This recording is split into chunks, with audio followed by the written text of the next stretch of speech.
Thanks to McDonald's Ballarat. I'm here with Messiah Liam Brady, looking back on last week's game. Thanks for joining us, mate. Yeah, good to be here, Yeendy. It's a couple of weeks between drinks, mate. I haven't been on for a while, so looking forward to it. You've been holidaying, mate, which is good. Yeah. Living it up at in far north Queensland, and you've missed some cracking footy action, but there was plenty of excitement going down at Lakers game in the battle between top two sides on the ladder. Yeah, good win by the Bacchus Marsh Footy Club here. They've really cemented their spot on top of the ladder now. This is obviously 1v2, as you said, and not much between the two sides. I think Bacchus Marsh will be very pleased to get the win with Jared Maximau not playing.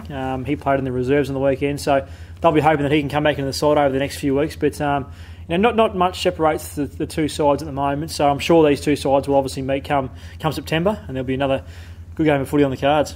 Big first quarter there by Bacchus Marsh as well. 3 goals, 9-0. Probably sort of gave them the edge on the scoreboard. But as you say, probably nothing in it over the course of the day. Absolutely. It's really important to put in a really good start to a game, and Bacchus Marsh did that on the weekend.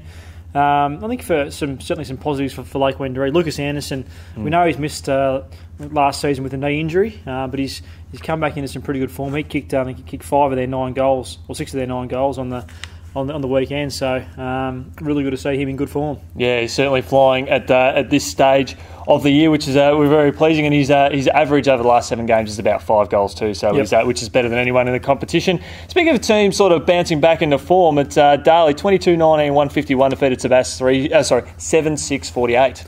Yeah, look, 12 points the difference at quarter time, as you've mentioned on here, Yeendy, and Darley's second quarter, 7 goals to nil was probably the game there. They led by about 54 points at half time. So, look, Sebas, as we've spoken about, we know they played really well the week before against Melton South, but I suppose for them it's all about playing consistently for 4 quarters.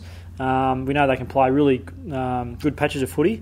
I suppose you get that with a young group, though. You do get inconsistent performance throughout a game and a season. So, look, Darley showed that they're a really classy side. They'll certainly play finals footy, and they're certainly a 3 or 4 goal better side at home as well. So they play their home ground really well. The loss of Brett Goods for the season is pretty damaging for them. Does hurt a bit for Sebastia. He's hurt his skate forward, so he's an experienced player. And when you've got a really young group, you need all the experienced players playing. So unfortunately for Sebastia, he won't be playing for the rest of the season, but no doubt he'll still provide plenty of leadership off-field for them. No doubt at all, mates. It's another big game. Redan 13-12-90 defeating East Point 11-13-79. East Point led it every change except the one that matters.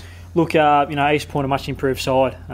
Full credit to them. I know they didn't get the 4 points this weekend, but would they be kicking themselves a little bit? They kicked 7 points, just 7 points in the final term. They had the chances. No doubt, they'll be disappointed with that loss, but they've certainly improved. I know I watched Redan play East Point at the start of the season, and Redan won the game quite convincingly. So East Point have been able to build throughout the season, got a really young group. Jake Bridges is obviously doing a really good job there as senior coach, and I know they were in the 6 before this round. They may have. They're still there. Still there. So.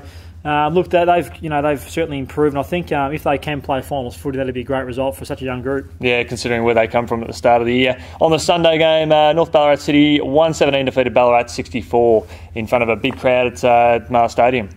Yeah, look, North City have been pretty good the last 2 or 3 weeks. They've got some players back into their side, and they're playing some pretty good footy. So, really good win for North City. Ballarat, young group.